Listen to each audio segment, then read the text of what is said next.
I'd like to talk today about feathers, and this really combines my interest in material science, but also my interest in bird watching. So I call this fantastic feathers form and function, and the form is the structure of the feathers, and the function is their properties. So we're going to look at various feathers and look at the structure and the properties of the feathers. So when we think about birds, we think about their feathers. The feathers provide the color for the birds, say the red of the scarlet tanager or the blue of the blue jay. The feathers provide iridescence in some feathers in, say, starlings or hummingbirds. And so the feathers really give the color to the birds. And all of these birds you can see around New England. They're all around here in the summertime. Feathers keep birds warm and dry. So if you think of an eider duck, here's a common eider on the left. The down in the eider duck keeps the bird warm so that it can survive in the winter. If you go to Cape Ann in the winter, you can see lots and lots of these eider ducks off in the ocean. And you know, the ocean's going to be, what, like 3 or 4 degrees Celsius, or Fahrenheit, 3 or 4 degrees Celsius, something like that. So that the down keeps the birds warm. And you might have heard the expression water rolling off a duck's back, and the water really does roll off the duck's back. You can kind of see in this picture here, it's just sheets of water are coming off the duck's back, and it's the structure of the feathers that is responsible for that. So we'll look at that again today.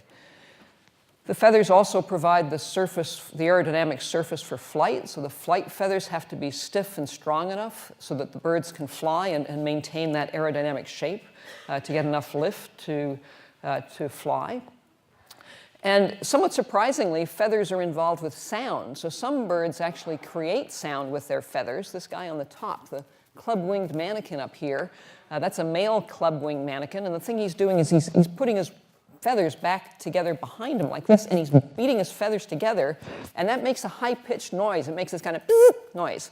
And apparently the females find that incredibly attractive. So in fact, the males compete on the basis of who can make the best noise with their wings, and they make this sound. So they use their feathers to generate the sound. Some birds use feathers to suppress sound. It's well known that some owls can fly virtually silently. And they do that with little structures that are on their flight feathers. And barn owls actually collect sound with their feathers. So when you look at the ruff of a barn owl, you see the face here, this thing here around the outside of the face is called the ruff. The feathers in the ruff actually collect sound and direct the sound towards their ears, and that helps them hunt at night when they can't really see very much. So I'll talk a little, I'm not going to be able to talk about all these things, but I'll talk about some of them. So this is me in MIT mode here, giving some kind of a talk. And then that's also me birding in the Adirondacks at Black Pond near Paul Smith's in the Adirondacks. And I think on that day we were watching loons, and there were baby loons. And so I like to do material science, but I also like to go out and go birding when I get the chance. So birds are wonderful. So as Jeff said, in material science, we're really interested in the relationship between processing of materials and how the processing affects the structure, say the atomic structure, the molecular bonding, the microstructure, and then how the structure affects the properties, things like mechanical properties or electronic properties, and then also how the properties are used in the performance of the material in an engineering application. And then the tetrahedron here shows the interrelationship between all those things. And then we also do characterization, which is again related to all of these things. So we're interested in processing, structure, properties, and performance, and how we characterize materials. And so, for example, if you think of carbon fiber composites, you could process the composites to have unidirectional aligned fibers, or you could process them to have chopped up random fibers. And those two materials would have different structures and then would have different properties based on that structure and would perform differently in engineering applications. So it's really this processing, structure, properties, and performance, and, as Jeff said, society. And what I've been interested in my career has been structure-property relationships. So a lot of us work on structure-property relationships. And probably the first person to think about structure-property relationships in materials is Robert Hooke. So you may be familiar with Robert Hooke from Hooke's law with the springs. You know, you put a load on the spring, it gets a little longer, you double the load, the extension gets twice as big. Well, Robert Hooke did many other things, and one of the other things he did was he wrote a book called Micrographia in 1665. And what he did was he got an early microscope and he put lots of different materials under the microscope, and he was an artist as well as a scientist, and he made these beautiful drawings. And then he wrote a paragraph or two about each thing. And it turns out one of the things he looked at was cork. And the reason I wanted to show you this was because he has this beautiful quote here about the structure of cork. And he says, "I no sooner discerned these, which were the first microscopical pores I ever saw, but methought that I had with the discovery of them presently hinted to me the true and intelligible reason for all the phenomena of cork. So what he's really saying is here, he looks at this structure, and he can understand something about the properties of the cork based on the structure. And you can kind of imagine, you know, cork has that sort of spongy feel. It's a little soft. And when you look at this, you see it's all porous. So it's not surprising that if it's porous, it would give you this kind of soft, compliant kind of behavior. So he has this nice quote about structure-property relationships. He also looked at feathers, and this is Robert Hooke's drawing of feathers from his book from 1665. And this is the shaft of the feather here, this is the vane, and this is sort of at a higher magnification. This piece here is one of these pieces that comes off the vane, and then the smaller pieces come off that. And you can see he's drawn these little tiny hooks here, and then in the top you can see the little tiny hooks up there. So this is Robert Hooke's drawing of feathers, and you can see the structures at different length scales here. And what I'd like to talk about today is how are the properties of feathers related to their structure. So I'm going to talk a little bit about color, about thermal insulation, about how feathers make themselves water repellent, the stiffness of the feathers, and how feathers collect sound in the barn owl's ruff. And I should say that this isn't really my own research. This really is a collection of information that I've gathered from the literature. It's really a review of what's in the literature. So it's really other people's work that I'm talking about here. So first we need to talk about the structure. And there's several different types of feathers. The feathers you're probably familiar with are the contour feathers. Those are the feathers on the outside of the bird. So this is a contour feather here. This would be a flight feather on the wing. There's also down. So if you have down pillows or a down jacket, you're familiar with little bits of down coming out. There's a few other types of feathers here. The semi-plumes are within the body. And these phyloplumes and bristles are partly used as sensors for the bird. So they can sense where the phyloplumes sense where the feathers are and the position of the flight feathers. And the bristles act as sensors for helping the birds to catch insects. They're typically on their face, the bristles. So there's these different types of feathers. And then if we look at the contour feather, you can see the structure. This is from a standard ornithology textbook. So here's a sketch of the feather. The shaft is called the rachis. And the little bits that come off are called the barb. So I have a large feather. I think this is maybe a turkey feather. So here's the shaft, and these are the barbs that come off that you can see here. And then there's also smaller pieces come off of that called barbules. And here you can see the little hooks. And if you look at this picture here, the hooks on one side of the barb hook into little grooves on the adjacent side of the next barb. And so the way those hooks and grooves fit together, that's what maintains the sort of shape of the vane. Those hooks and grooves kind of form the shape of it. And here's some scanning electron micrographs that we took. Isaac Cabrera was a Europe student who worked with me on this. So many of these micrographs were taken by Isaac. He did a great job. He was a wonderful Europe student. These are mallard primary flight feathers. So here again is the shaft, the rachis. And you can see the barbs, the shaft of the barb there. And then here's the little barbules here. And if you take a cross-section, you can see this is the shaft here. And it's sort of a tubular structure on the outside, and it's got kind of a foamy structure on the inside. And this is the shaft of the barbs, and then the vane is up here. And this is a higher magnification picture. Again, you can see the vane here. Here's the little grooves. There's a couple of little hooks. And this is the picture that was on the poster for the talk. And it's one barb, and you can see the little barbules with the hooklets on one side and with the grooves on the other. So that's kind of the structure of a typical flight feather in a bird. And you can see from the scale markers what the scale of some of these features are. They're tens of microns or even single microns. Just for comparison, a human hair is about 50 microns. And when you think of the feathers, they grow out of a follicle the same way as your hair grows out of a follicle. So all of this structure is growing out of a follicle, the same as your hair grows out of a follicle.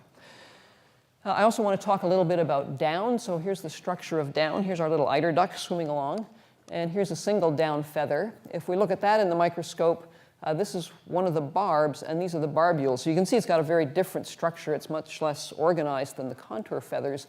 But one of the interesting things is these barbules have little sort of projections on them that are called nodal prongs. And it's thought that that helps to keep the barbules separated so that they trap air, and trapping air is important for the thermal insulation of the feather. So that's the structure of the down. And I was kind of amused by this. If you read bird ornithology textbooks, one of the things they quote is how many feathers a bird has. And in the 1930s, remember during the Depression, the Works Progress Administration, one of their make work projects was to get people to count the number of feathers on birds.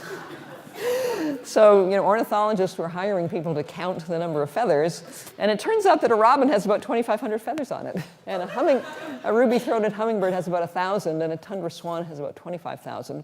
More recently, just a few years ago, some people looked at emperor penguins. They, instead of counting all the feathers, they just took a small sample and then, extrapolated for the surface area of the bird.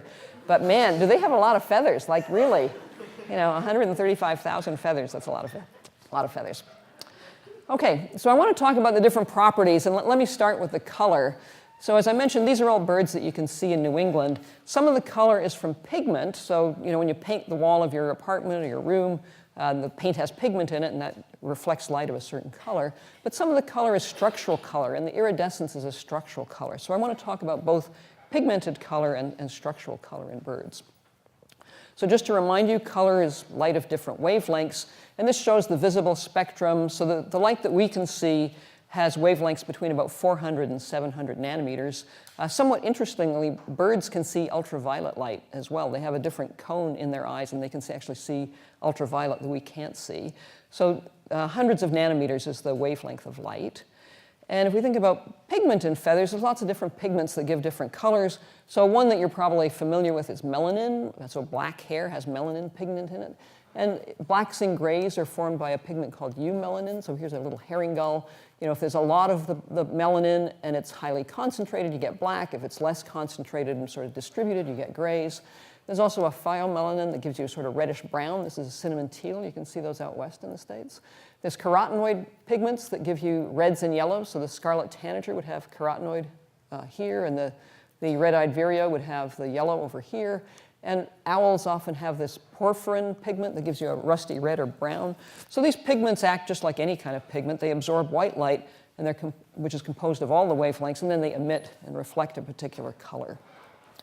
So the most common type of color in birds is from pigments. But some birds have structural color as well. And some birds have iridescent feathers, and that really is a structural color.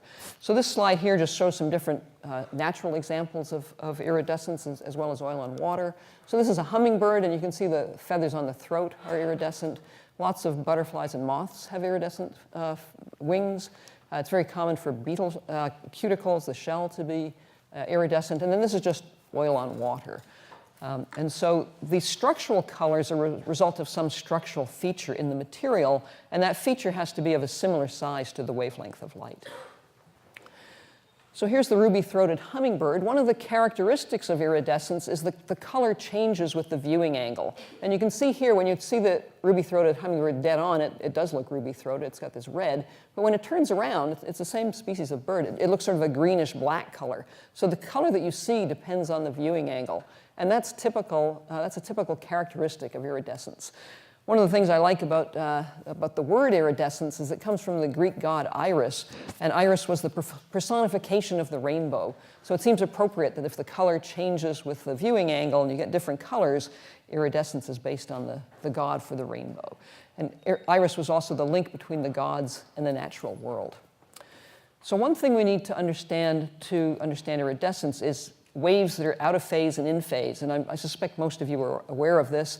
If you have waves where the troughs and the peaks are opposite to each other, then the waves are out of phase and you get destructive interference. So if you have a wave A here where it goes down at first and B goes up at first, those two are going to cancel out and give you nothing.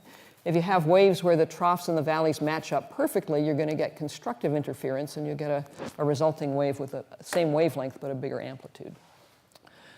So I wanted to explain iridescence by talking about oil on water, and then we'll look at the bird feathers and see how the bird feathers work. So if you think about a thin layer of oil on water, and say light is coming in, so say white light of all wavelengths comes in, some of the light is going to reflect off the interface between the air and the oil. So that light is going to go over here. But some of the light is going to go through the oil layer, and some of it will bounce off of the interface between the oil and the water, so it'll go up through this path here. And then it'll come up on this path over here. And most of the wavelengths for the light that went on this path and the light that went on that path, most of those wavelengths are going to be out of phase, and they're going to cancel out, and you're not going to see anything from that. But some of the wavelengths, there's going to be a small number of wavelengths where the wavelength of this reflected light plus the wavelength of that reflected light is going to add up, and you're going to get constructive interference. And that's the wavelength of light that you'll see. So why does the color depend on the viewing angle? Well, I've taken this image here, and I've just sort of smushed it sideways. I've contracted it from left to right. And you can see that when you do that, this viewing angle here changes. That angle is different. But also this distance ABC here, when we're looking at a different angle, that distance ABC is different. And because that distance is different, there's going to be a different wavelength that is interacting constructively, and so you're going to see a different color. So when you have a system here where you've got different surfaces and the light is reflecting off these different surfaces, you can get iridescent type behavior in the color. So this is how it works in birds. This is the Satin Bowerbird. It lives in Australia, in Queensland, and they're quite beautiful. They have this sort of iridescent, bluey, purpley kind of feathers. And in this study here, they took the rump feathers. So here's the feathers themselves. And here's a scanning electron micrograph of the structure of the feathers. So here's the barb here and the little barbules coming off. And then they took a cross-section of the barbule. So this is now 5 microns.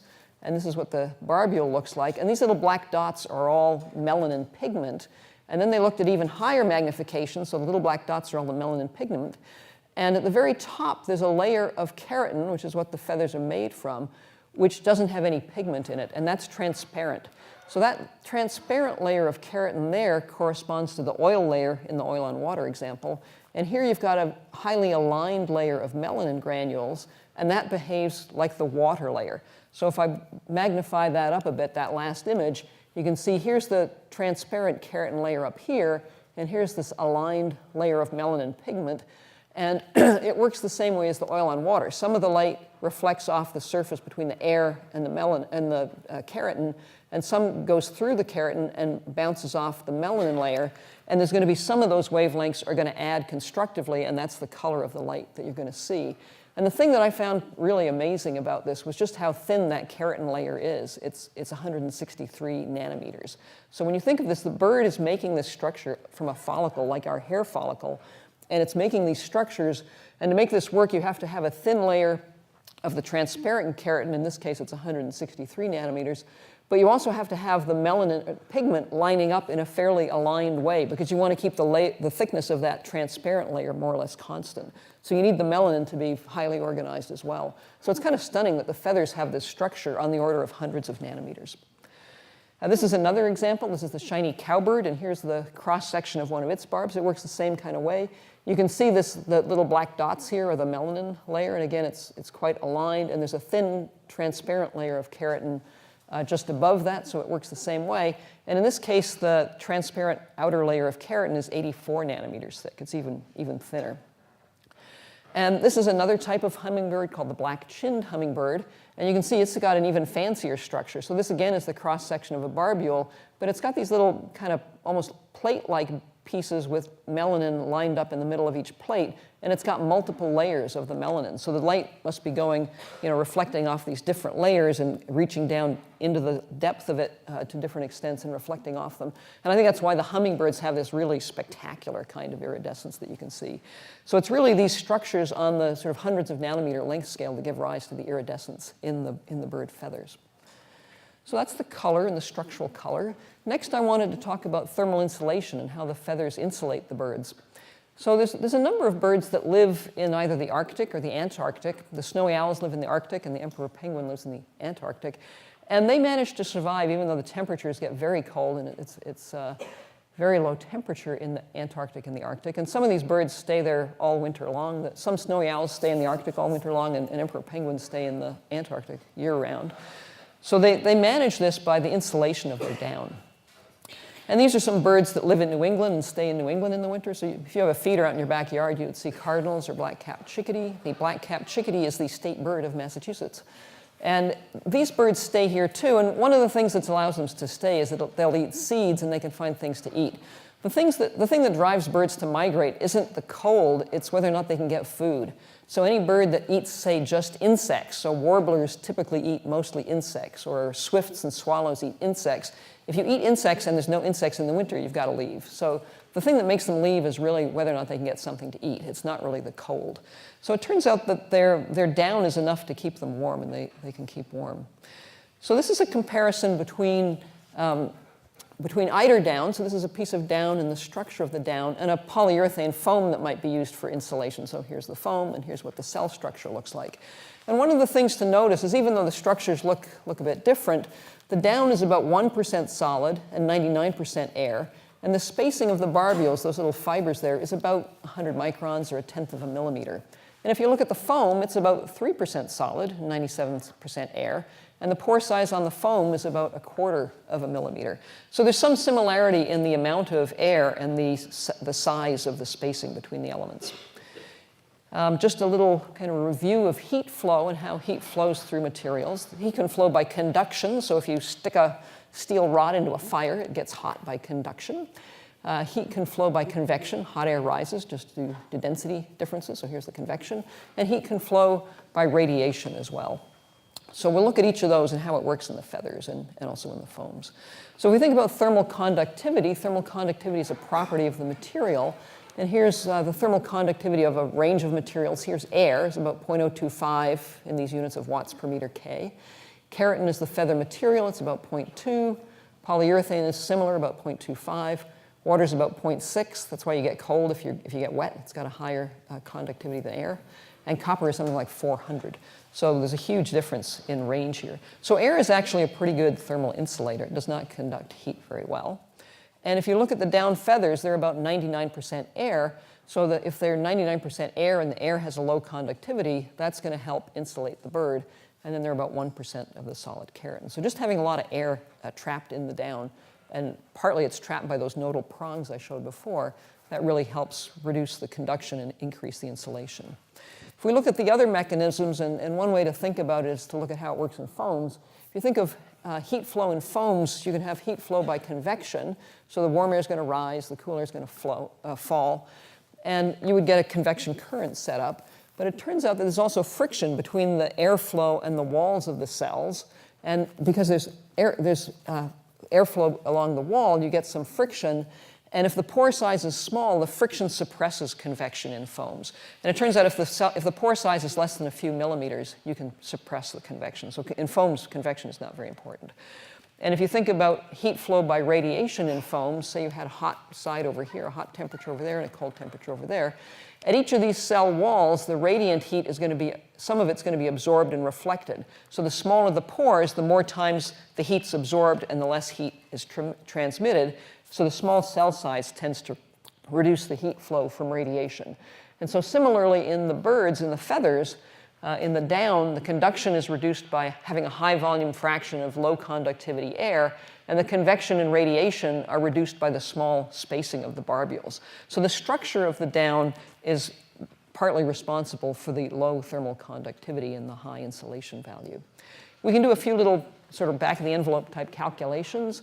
The conduction through the air is just the conductivity of the air times how much air we've got, so it would be this number here. The conduction through the keratin is the conductivity of the keratin times how much keratin, about 1%. And this is just sort of an efficiency factor to account for the fact that the keratin is not totally straight fibers running from one side to the other. There's been measurements made of the radiation heat transfer in down, and it's in this range here. And then the overall conductivity of the down is just the sum of those three numbers, so I've added them up here. And the sum of those adds up to about 0.036 watts per meter K. And people have measured values in the range of about 0.03 to 0.045. So that sort of simple calculation seems to be at least in the right ballpark. And other things birds do to reduce their heat flow and to stay warm is they do this fluffing up routine. So I have a friend, Alison Curtis, who lives up in northern Ontario, and she has a little feeder. And this is a picture she took. And you can see the chickadee is all kind of, his body's almost spherical. He sort of fluffed his feathers out so much. And when they do that, they're really trapping more air in their feathers. And they're also making themselves more spherical. And the sphere has the lowest surface area per unit volume. So you've got less sort of surface area for the heat to flow out of. So they do this cute little kind of fluffing up routine as well. So the thermal conductivity of the feathers and the insulation value of the down is controlled in part by the structure of the down. The next thing I wanted to talk about was water repellency and how the water flows off the duck's back. So here's our little duck. Birds have something called a preen gland, and it's at the base of their tail. And you sometimes see birds kind of with their beaks kind of scratching around at the base of their tail. And this is a crossbill, and it looks kind of weird, but this is its beak here, and it's trying to get at the preen gland there. And the preen gland has oil in it, and then it rubs its beak over the feathers and sort of preens them with the oil. And for a long time, ornithologists thought that it was this preen gland oil that made their feathers water repellent. But it turns out other people have taken the feathers and then cleaned all the oil off, and it turns out they're still water repellent even if you clean them all off. So what is it that makes them repel water and makes them hydrophobic? One way we characterize how hydrophobic a material is we measure the contact angle. So the contact angle is a measure of the spreading of the water on the surface. So this is just a piece of glass down here, and that's a little water drop. And the contact angle is just the angle between the surface and the tangent to the outer edge of the drop. So for this water on glass, the contact angle is around 14 degrees. Here's some other examples. Here's the glass. This is water on wax. The contact angle is around 100 degrees. And this is a Canada goose feather shaft, and the water droplet sits like that. And the contact angle is around 90 degrees. So the larger the contact angle is, the more the water beads up, and the more water repellent the material is, the more hydrophobic it is. So these images here were just taken with my iPhone on my kitchen counter. It turns out there's a more sophisticated way to measure contact angle. So we have a goniometer in the department, and Isaac, the Europe student, did some measurements with Guida Barrera.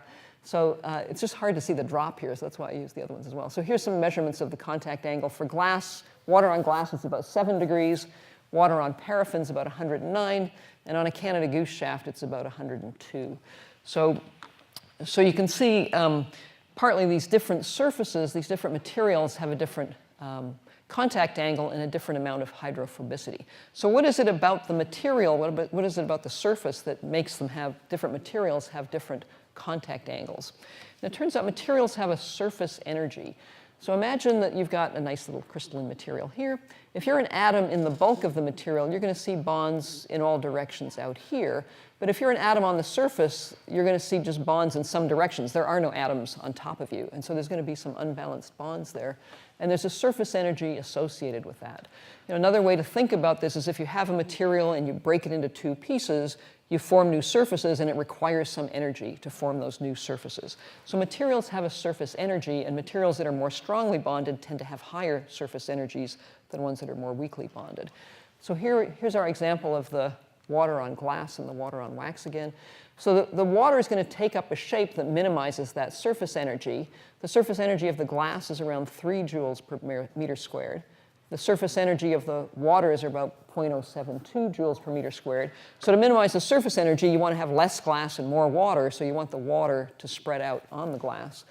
On the wax, the water has a slightly higher surface energy, and so you want, so the water is going to bead up more and try to minimize the amount of surface area there. So this contact angle is a measure of the how water repellent the surface is, and it depends on the surface energy of the material. So in part, the feathers get their water repellency from the surface energy of the keratin, but it turns out that's not the whole story.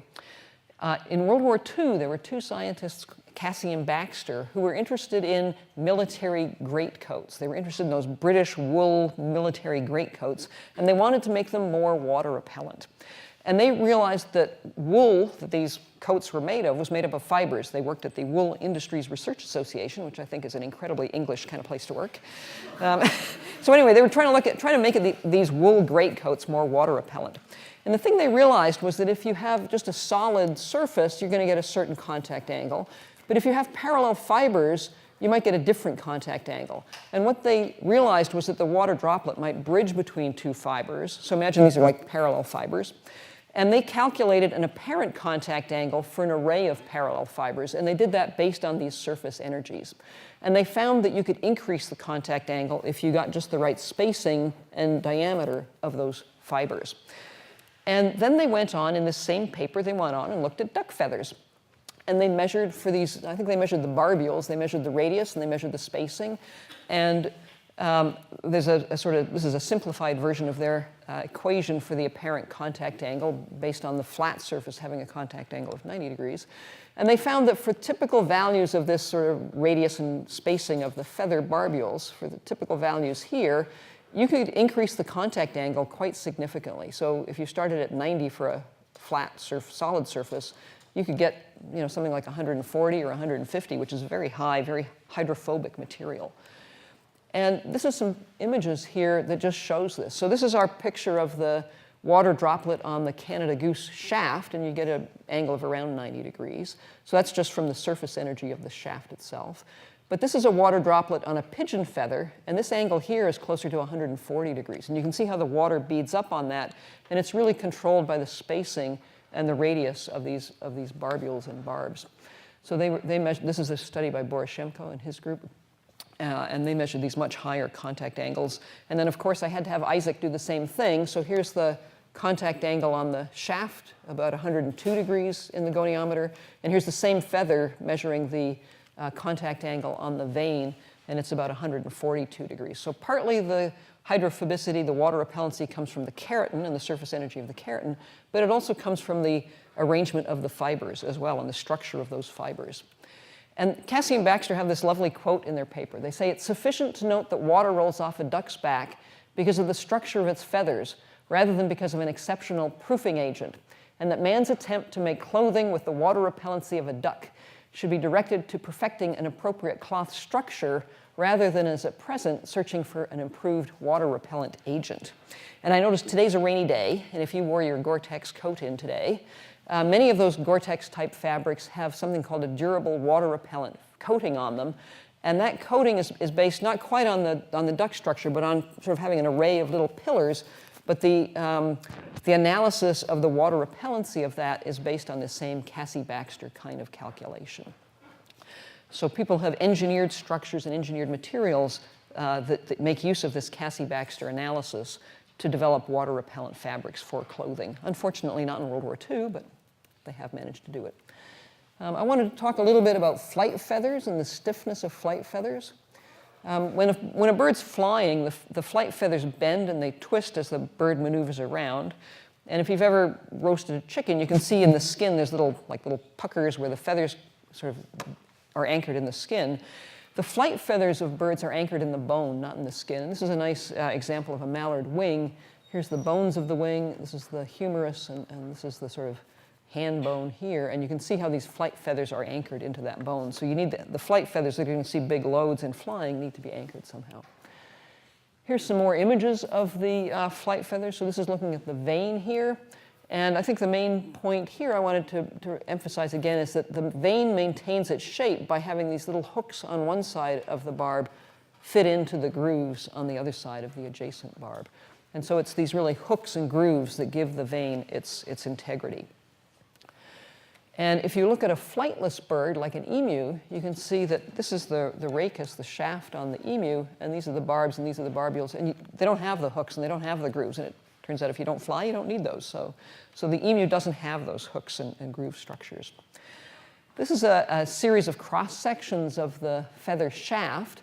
I wanted to talk a little bit about the shape of the shaft and what makes it efficient for resisting loads from a mechanical sense and what makes it lightweight. So these are different sections cut along the length of the shaft, and then these are the cross sections corresponding to that.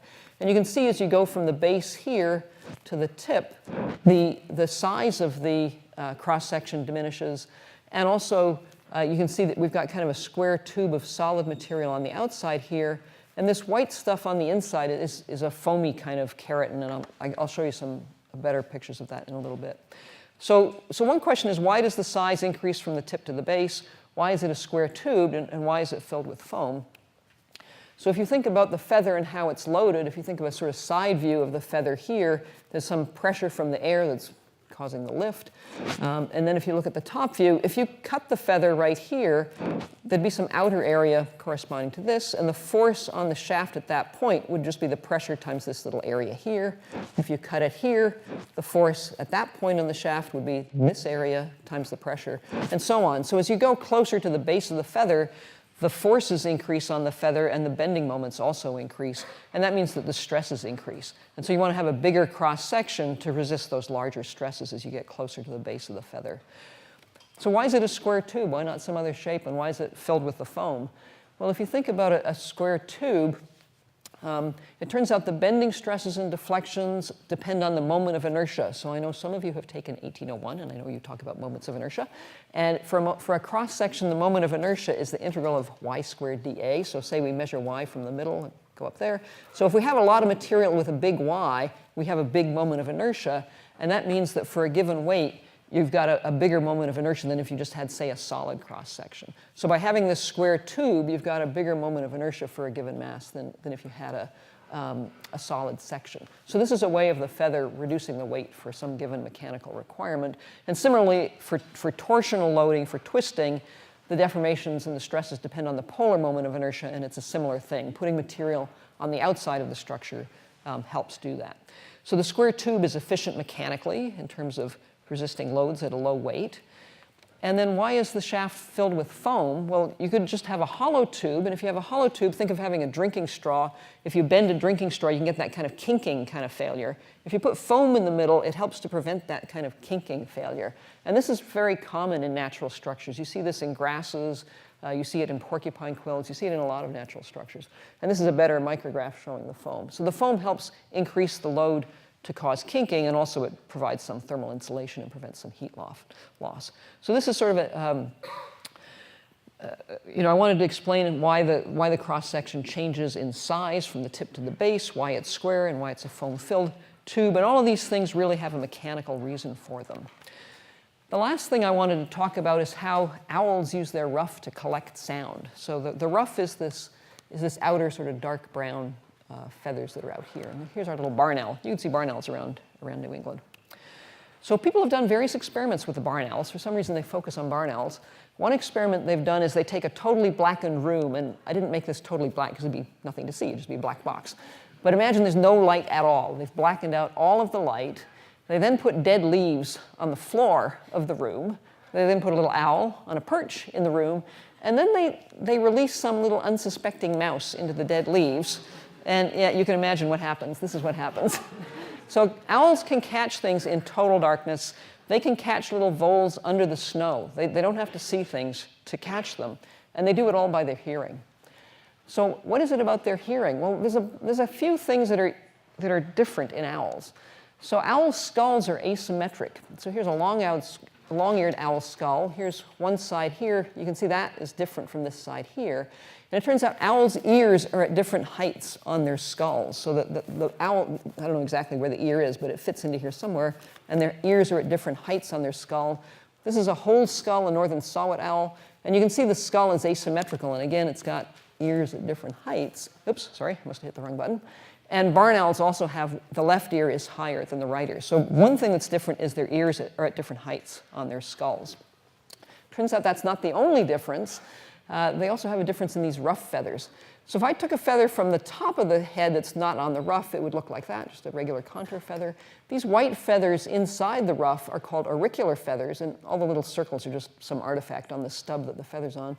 But you can see the spacing of the barbs here is very big on these auricular feathers, and the barbules aren't very long. So they're sort of almost transparent to sound. And the idea is the sound is transmitted through those auricular feathers. And then the feathers on the outside here of the ruff, the sort of darker brown ones, those are called reflector feathers.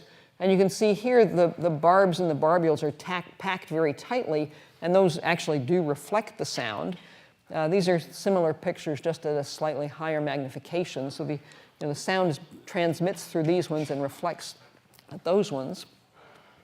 And it turns out these ruff feathers are also asymmetrical. So on the right side, the feathers are more upward facing, and they preferentially focus sound from above into the right ear. And on the left side, the ruff feathers are more downward facing, and they focus sound from below into the left ear. And people have done yet more experiments on the little barn owls. They put little like mini earphones on the owls. And if you play sound louder in the left ear, it looks down. And if you play sound louder in the right ear, it looks up. And if you remove the ruff feathers, then they have difficulty identifying where the sound comes from. So it's not just that their ears are at different heights, that the feathers too are asymmetric, and they direct sound into the two ears differently. So I wanted to finish by just summarizing some of these structure-property relationships for the feathers. We can think of the feathers at different length scales. So at hundreds of millimeters, there's the length of the feather and the whole shaft length. That is important for the stiffness of the feather. At the scale of tens of millimeters, there's the width of the vein that corresponds to the length of the barbs. That also is important for the stiffness. At the length scale of sort of individual 1 or 2 or 3 millimeters, there's the cross-sectional size of the shaft. That also affects the stiffness of the feather. We can look at the micron scale at hundreds of microns to tens of microns. There's the barb spacing and the barb radius that affects water repellency and the sound collection. At the scale of single microns, there's the hooks on the hooklets that form the sort of surface of the vein. And then at the level of tenths of microns or hundreds of nanometers, there's the structural color transparent keratin layer that I mentioned at the beginning, and that gives rise to the iridescent color in the birds. So this final slide just shows some of these different features, and I hope what you can take away from it is an understanding that the structure of the feathers gives rise to all these different properties. And sometimes when I give this talk for material scientists, I don't call it fantastic feathers, form, and function. I call it hierarchical structure and multifunctionality, because that seems like more of a material science kind of title. So this just sort of summarizes these different structures. And I'd like to acknowledge Isaac Cabrera. He was a fantastic UROP student who took many of these images. Gita helped him with some of the contact angle measurements. Chris Hsu, our department head, has been wonderfully supportive of my sort of idiosyncratic bird project. And Jeremiah Trimble is one of the curators at the ornithology department at Harvard's Museum of Comparative Zoology. When I want barn owl feathers, I talk to Jeremiah. I have many, there's more I've got on feathers, but it wouldn't fit into an hour's talk, so I didn't put it in here. When I want desert sand grouse feathers, I go talk to Jeremiah. When I want whatever kind of feathers, when I want barn owl skulls, when I want all these different bird things, Jeremiah lets me either borrow them or go up to the museum and take photographs of them. So I could not do this project without the Museum of Comparative Zoology. So that's my talk. I'd like to finish there. Thank you for your attention.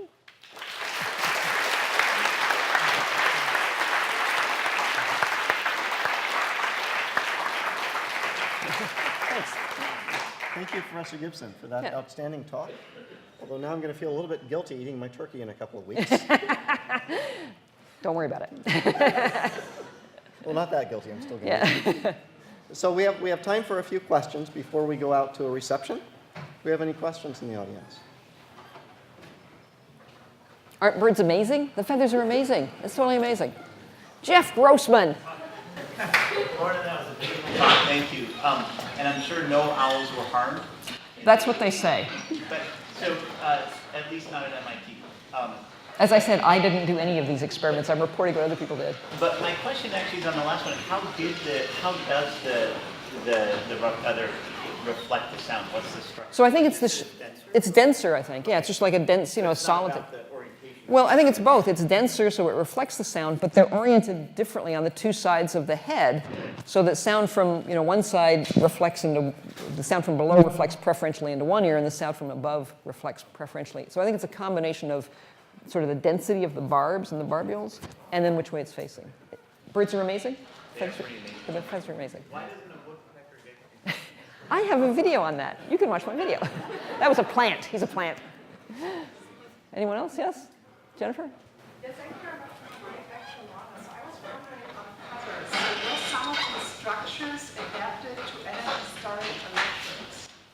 Are they adapted to energy storage? Yeah, because some of the structures that we have, you can control later the degree of movement, of expansion, magnets, mechanics. Yeah, I don't know. You read something about electromechanics and taking feather structures and the various properties to make you better.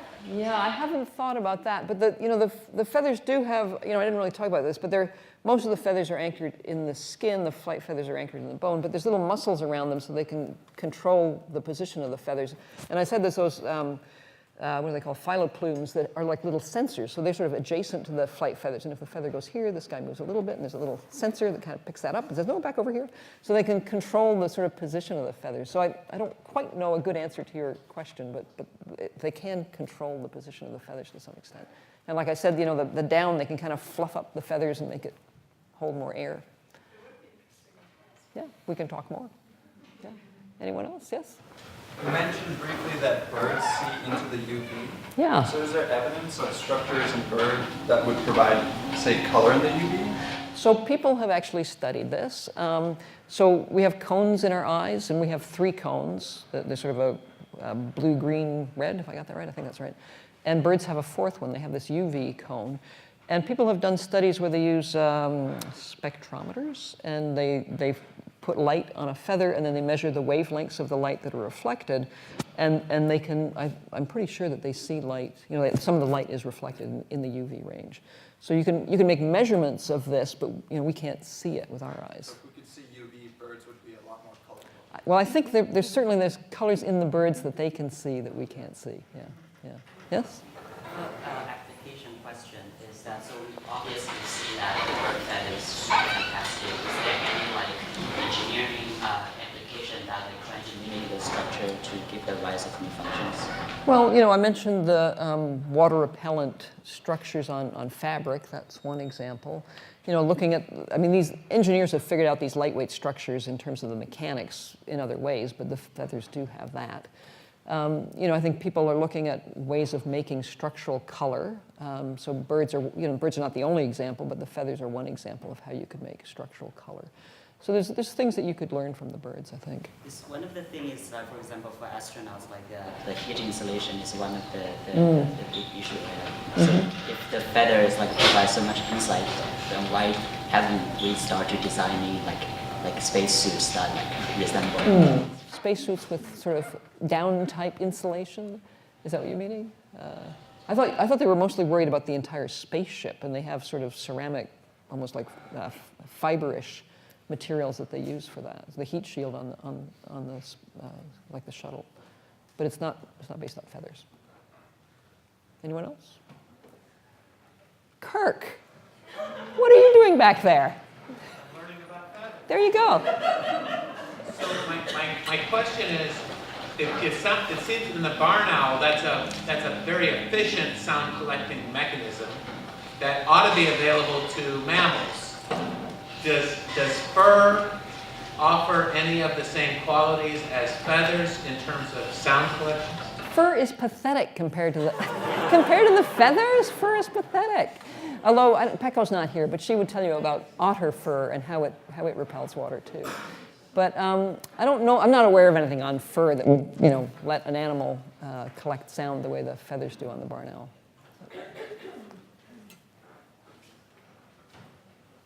Are we good? Okay. Okay. Okay. So with that, thank you all for joining us. Thank you for